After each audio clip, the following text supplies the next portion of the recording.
Hello दोस्तों, मैं गुड्डू कुमार इस टाइम से स्टडी ऑनलाइन प्लेटफॉर्म पे सभी छात्र एवं छात्राओं को स्वागत करते हैं। तो आइए दोस्तों, आज क्लास 10th का हिस्ट्री पढ़ते हैं। जो टॉपिक है, आज जिस टॉपिक पर बात कर रहे हैं उस टॉपिक का नाम है, आज इस टॉपिक में हम लोग पढ़ाई करेंगे दोस्तों यूरोप में राष्ट्रवाद। यूरोप में राष्ट्रवाद, इसने कल एक वीडियो बना चुके हैं दोस्तों, तो आज ये इसका दूसरा है। तो यूरोप में राष्ट्रवाद का कल बताए थे दोस्तों कि यूरोप में राष्ट्रवाद के उदय होने के क्या कारण है, यानी कि यूरोप में राष्ट्रवाद का उदय क्यों हुआ था। तो यूरोप में राष्ट्रवाद के उदय होने के प्रमुख 4 कारण हैं दोस्तों। तो पहला कारण था फ्रांस में स्वतंत्रता संग्राम, दूसरा कारण यूनान में स्वतंत्रता संग्राम, तीसरा कारण इटली का एकीकरण और चौथा कारण था जर्मनी का एकीकरण। इन्हीं 4 कारणों को अगर पढ़ लेते हैं दोस्तों, तो यूरोप में राष्ट्रवाद के उदय का जो प्रमुख कारण था वो समझ पाएंगे दोस्तों। तो इसमें से कल एक जो टॉपिक था फ्रांसीसी क्रांति, तो फ्रांसीसी क्रांति में दोस्तों 3 पढ़ना है।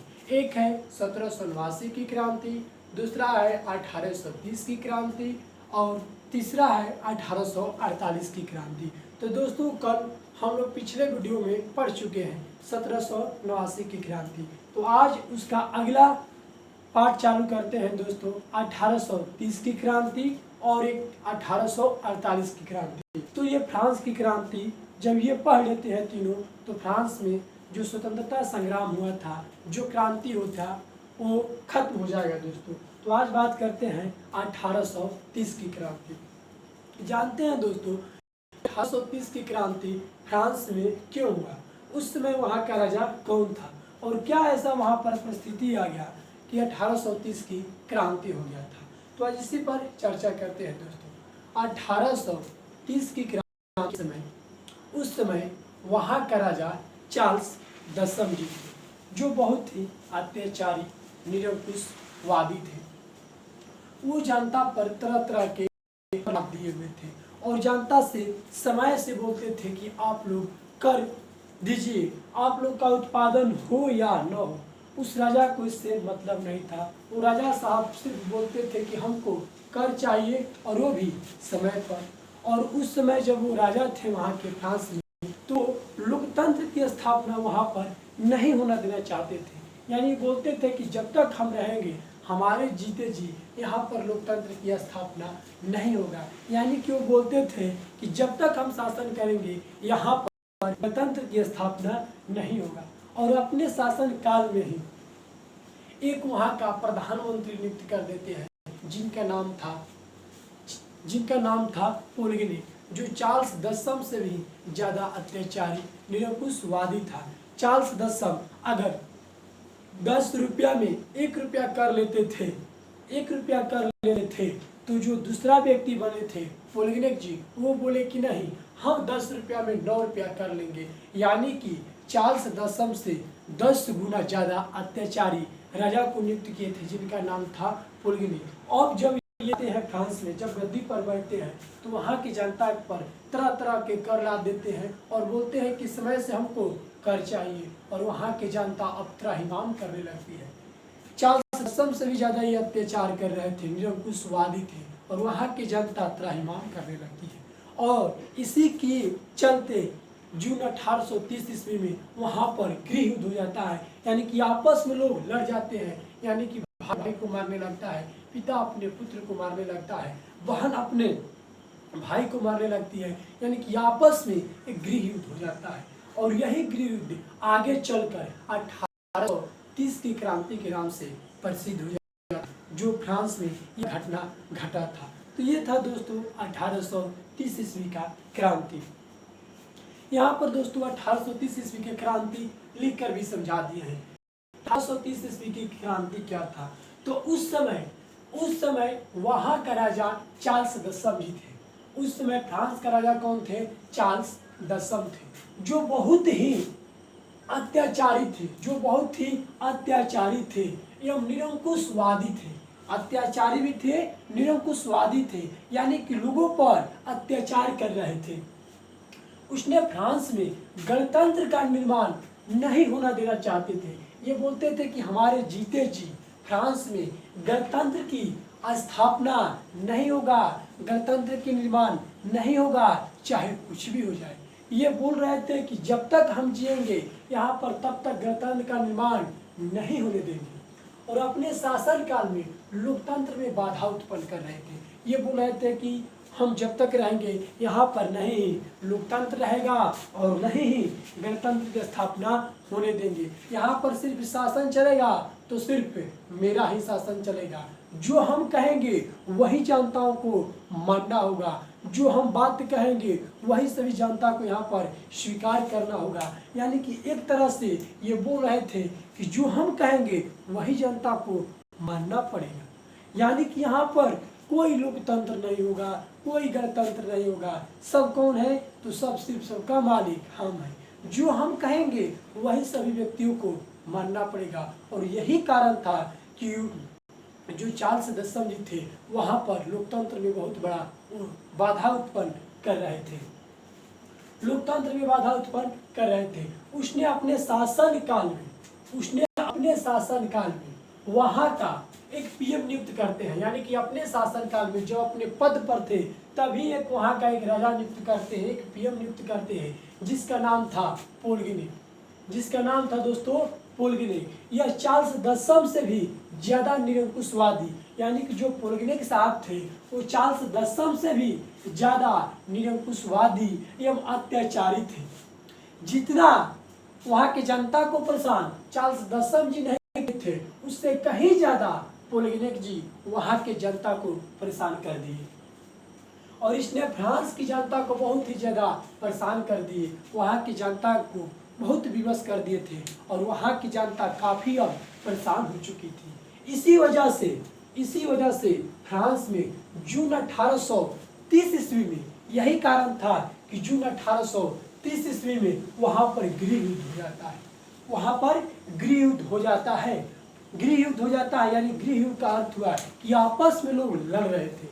गृह युद्ध का दोस्तों अर्थ होता है कि आपस में लोग लड़ रहे थे, यानी कि वहाँ पर भाई आपस में लड़ रहे थे, पिता अपने पुत्र को मार रहे थे, बहन अपने बहन को मार रही थी, यानी कि आपस में गृह युद्ध हो जाता है। जब खाने का समस्या होगा तो यही हाल होता है, जब खाने का समस्या होगा, आर्थिक तंगी हो जाएगा तो एक न एक दिन गृह युद्ध हो जाता है। तो यही कारण था कि वहाँ पर गृह युद्ध हो जाता है, और आगे चलकर यही गृह युद्ध इतिहास में 1830 के क्रांति के नाम से प्रसिद्ध हो जाता है। तो यही क्रांति फ्रांस में 1830 ईस्वी के क्रांति के नाम से प्रसिद्ध हो जाता है। और इस क्रांति के बाद वहाँ पर बुर्बो वंश का समाप्ति हो जाता है। जो वहाँ का बुर्बो वंश था उस बुर्बो वंश का वहाँ पर समाप्ति हो जाता है। तो ये था दोस्तों 1830 ईस्वी की फ्रांस की क्रांति, जिसमें दो व्यक्तियों का महत्वपूर्ण भूमिका रहता है। एक रहते हैं चार्ल्स दसम जी और दूसरा रहते हैं पोलगेने, जो जनता को काफी परेशान किए थे। ये था दोस्तों फ्रांस की 1830 की क्रांति। अब दोस्तों एक और बच जाता है 1848 ईस्वी की क्रांति, जो काफी प्रसिद्ध है, जो बिहार बोर्ड में बार बार ये क्वेश्चन यहाँ से आ जाता है कि 1848 की क्रांति की व्याख्या करें। तो दोस्तों 1848 की क्रांति के बारे में अब जानते हैं कि 1848 ईस्वी का क्रांति क्यों हुआ था। तो दोस्तों 1848 ईस्वी की क्रांति की बात करते हैं। तो 1848 ईस्वी की जब क्रांति हुआ था तो उस समय वहाँ के राजा चार्ल्स, उस समय वहाँ का राजा लुई फिलिप थे। दोस्तों जब 1848 ईस्वी की क्रांति हुआ था तो उस समय वहाँ के राजा लुई फिलिप थे, जो जनता पर बहुत अत्याचार कर रहे थे, जनताओं को कर के लिए विवश कर दिए थे, जिनसे जनता से काफ़ी परेशान थी। तब वहाँ के जो जनता थे बोले अब राजा साहब के खिलाफ वहाँ के जनता एक संदेश लिखते हैं, एक पत्र के माध्यम से संदेश लिखते हैं, और वो पत्र राजा साहब के यहाँ भिजवाते हैं। राजा साहब के यहाँ पत्र जाता है तो उस पत्र को राजा साहब जब खोलकर पढ़ते हैं तो उस पत्र में लिखा हुआ था कि अब राजा फ्रांस का वही बनेगा जो चुनाव जीतेगा। यानी कि वहाँ का जनता का मन था कि अब राजतंत्र नहीं चलेगा, अब लोकतंत्र होगा, यानी कि जो अब चुनाव जीतेगा वही राजा बनेगा। इस पत्र को राजा साहब पढ़कर मन ही मन सोचते हैं कि यहाँ के प्रजावासियों को ये क्या हो गया है कि आज एक संदेश भेजे हैं, पत्र के माध्यम से हमको कहना चाहते हैं कि अब राजा वही बनेगा जो चुनाव जीतेगा। यहाँ की जनता को अब क्या हो गया है। राजा साहब को यह समझ नहीं आ रहा था कि जनता को क्या हो गया है कि जनता अब बोल रहे हैं कि अब राजा वही बनेगा जो चुनाव जीतेगा। राजा साहब इस पत्र को मन ही मन पढ़कर सोचते हैं, ठीक है, यहाँ की अगर जनता जो बोल रहे हैं वही काम होगा। तो राजा साहब पत्र को पढ़कर मन ही मन सोचते हैं कि चलो हमारे विरुद्ध कौन खड़ा होगा, हम तो राजा हैं, यहाँ का शक्तिशाली राजा हैं, हमारे विरुद्ध कौन खड़ा होगा। और मान लेते हैं कोई खड़ा भी होगा तो हम पैसे के दम पर चुनाव जीत जाएंगे, क्योंकि चुनाव जीतने के लिए सबसे ज़्यादा आजकल पैसा की आवश्यकता है। तो राजा साहब यही बात सोचकर जनता को हाँ कर देते हैं कि चलिए आप लोग हमारे भगवान स्वरूप जनता हैं, आप लोग हमारे भगवान स्वरूप जनता हैं, आप जो लोग कहिएगा वही बात हमको मंजूर है। चलिए ठीक है, चुनाव करा लिया जाए और जो चुनाव में जीतेगा वही राजा बनेगा। तो राजा साहब इस बात को जनता में जाकर हाँ कह देते हैं, बोलते हैं कि ठीक है, आप लोगों का कहना जो है वही बात हम मानेंगे। आज के बाद फ्रांस में राजा वही बनेगा जो चुनाव जीतेगा। राजा साहब जब ये बात अपने प्रजा में जाकर बोल देते हैं तो वहाँ के जितने भी प्रजावासी थे अब ये सोचने लगते हैं कि इस राजा साहब के विपक्ष में खड़ा किसको किया जाए। वहाँ का समस्या हो गया था कि अब राजा के विपक्ष में खड़ा किसको किया जाए, क्योंकि राजा पक्ष में कोई दूसरा व्यक्ति तो नहीं खड़ा हो सकता है, एक आम व्यक्ति कैसे खड़ा होगा, क्योंकि ये राजा है। यह भी डर लग रहा था कि अगर चुनाव जीत जाएंगे तो न जाने ये पगला बादशाह हमको क्या करेगा। यह भी डर सता रहा था लोगों को। ये भी लोग सोच रहे थे अगर चुनाव जीत जाएंगे तो हो सकता है हमको ये कटवा देगा या जिंदा गड़वा भी देगा। लोगों का यह डर बना हुआ था। लेकिन वहाँ पर किसी तरह से वहाँ पर एक व्यक्ति को तैयार किया जाता है। तब तो वहाँ के जितने भी जनता थे सोचते हैं कि अगर हमारे लिए नेपोलियन बोनापार्ट काम कर सकता है तो उसका ही जो भतीजा है वो क्यों ना हम लोगों के लिए काम करेगा। तो राजा साहब के विपक्ष में नेपोलियन बोनापार्ट के भतीजा लुई नेपोलियन को खड़ा किया जाता है, यानी कि राजा के विपक्ष में नेपोलियन बोनापार्ट के भतीजा लुई नेपोलियन को इस चुनावी जंग के मैदान में उतारा जाता है। और राजा साहब यानी कि लुई फिलिप और नेपोलियन बोनापार्ट के भतीजा लुई नेपोलियन के बीच, इन दोनों के बीच चुनाव होता है, इन दोनों के बीच मतदान होता है। और इस चुनाव में नेपोलियन बोनापार्ट के भतीजा लुई नेपोलियन को 90% मत मिल जाता है, जबकि 10% मात्र वहाँ के राजा लुई फिलिप को मिलता है। और इस प्रकार इस चुनाव में लुई फिलिप हार जाते हैं। लेकिन इस हार का पता लुई फिलिप को एक गुप्तचर के माध्यम से रात में ही चल जाता है कि हम चुनाव हार गए हैं। जब इसको एक गुप्तचर के माध्यम से ये पता चल जाता है कि हम चुनाव हार गए हैं, तब रातों रात यह निर्णय ले लेता है कि हमको अभी भी यहाँ से इस देश को छोड़ना होगा। क्यों छोड़ना चाहता था, ये जान रहा था कि एक साधारण व्यक्ति हमको चुनाव हरा दिया है, कैसे अपने हम प्रजा में मुंह दिखाएंगे कि हम चुनाव हार गए हैं। इसी हार को बर्दाश्त नहीं कर पाने के कारण इन्होंने रातों रात फ्रांस छोड़ इंग्लैंड चला जाता है। इंग्लैंड चला गया, यानी कि सोचा कि अब सुबह रहेंगे तो बदनामी होगा। इसी बदनामी से बचने के लिए राजा साहब रातों रात अपने देश छोड़ इंग्लैंड चले जाते हैं। जब सुबह होता है तो वहाँ के जो जनता थे नेपोलियन बोनापार्ट के भतीजा लुई नेपोलियन को पालकी पर, जो उस समय बैलगाड़ी होता था, उस पर सजा धजा कर बैठाकर लेकर जाते हैं राजमहल के पास, इसको गद्दी पर बैठाने के लिए। जब जनता वहाँ पर जाते हैं तो देखते हैं कि राजा साहब नहीं है। जो ये राजमहल है ये क्या है, बंद है, यानी कि राजा साहब यहाँ छोड़कर चले गए, यानी कि भाग गए। अब व्यक्तियों का मालूम हो गया था कि चुनाव हारने, इनको पता चल गया है कि हम चुनाव हार गए हैं, इसी वजह से ये देश छोड़कर भाग गए हैं।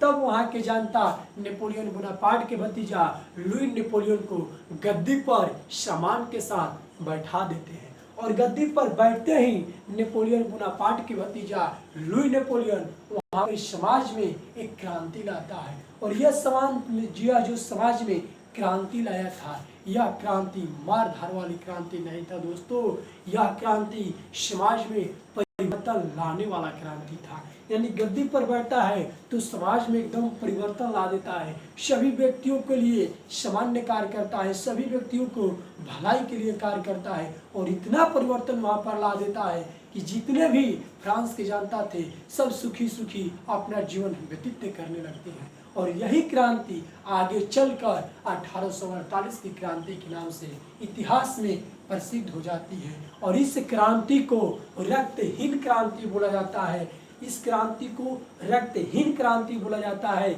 इस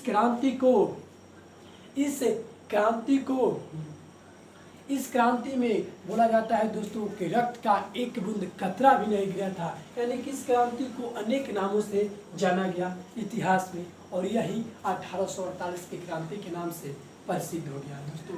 तो ये था दोस्तों 1848 ईस्वी की क्रांति, जो यहाँ पर लिख भी दिए हैं दोस्तों।